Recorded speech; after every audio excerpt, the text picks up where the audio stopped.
Okay, I put 2 screws in each end board and made our perimeter. So I was able to move it around a little bit, and my end measurement was 169 3/4 from corner to corner, from corner to corner. So right now we're perfectly square. That's going to change a little bit, but for right now it's perfectly square. Now when screwing these together, I did use my clamp on one of them and did a slight twisting motion to get it perfectly straight with the edge, and then I zipped my screw right in. So at this point, you can grab your floor joists, and if you have a floor joist, they should be marked.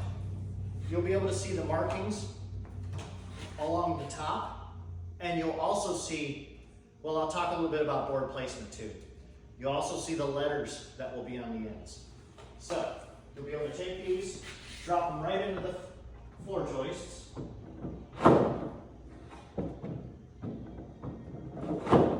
And if there's a little bit of bow right now, you get those in. There we go, that one dropped right in. Okay, so you'll continue on out. You'll put 2 screws in each end, making sure that your joists are level at the top. You may have to bring them up just a hair. Zip those 2 screws in. Now by the time you get to your cabin, you'll see all the memory holes. So that's a nice thing. You'll say, oh, okay, well, we've already got screws in here. The holes are there. You can zip them right where they were. You should be 100% accurate. Now, I'll talk a little bit about the letter system I have going on here. So, I cut this cabin in half as far as the A side is on the left side, looking at the front. So you have your A side and you have your B side. So they're lettered A1, A2, A3, A4, A5, and A6. Smaller cabins only go up to A5. There's no porch or overhang. And on the right side, it's B1, B2, B3, B4, B5, and B6. So the end of your joist will have a letter on it. The end of your floor joist plate here will have a letter on it. You'll be able to match everything right up. So as about the blocking here, on the ends, they're 22 inches exact, and the remaining 2 pieces are 22.5 inches. So there's 2 different sizes that you'll be dealing with. Now, like we talked about, I do notice a bow in this side board. So I'll have to take that into consideration. I don't 100% trust that this is straight.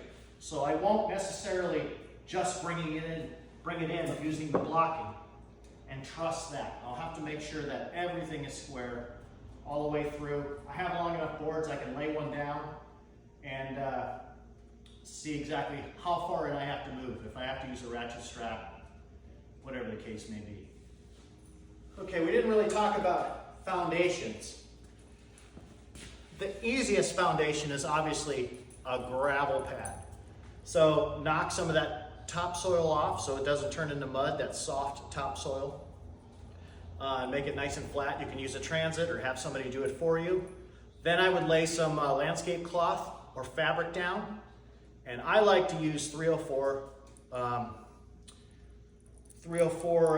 gravel or limestone. So 304s are real small. They're almost like cement. They pack down very hard. You can rent a compactor, or you can just spread it around and let nature do its course as you're waiting. And 57 gravel, the bigger driveway gravel on top, makes for a nice spread over that. So it's very forgiving as far as getting your base straight. You'll want to use a level, front to back, side to side, and then recheck your diagonals. So this allows the water to drain through the gravel, even the 304s, to the landscape fabric, and runs off the sides. So you shouldn't be sitting in a puddle of any kind.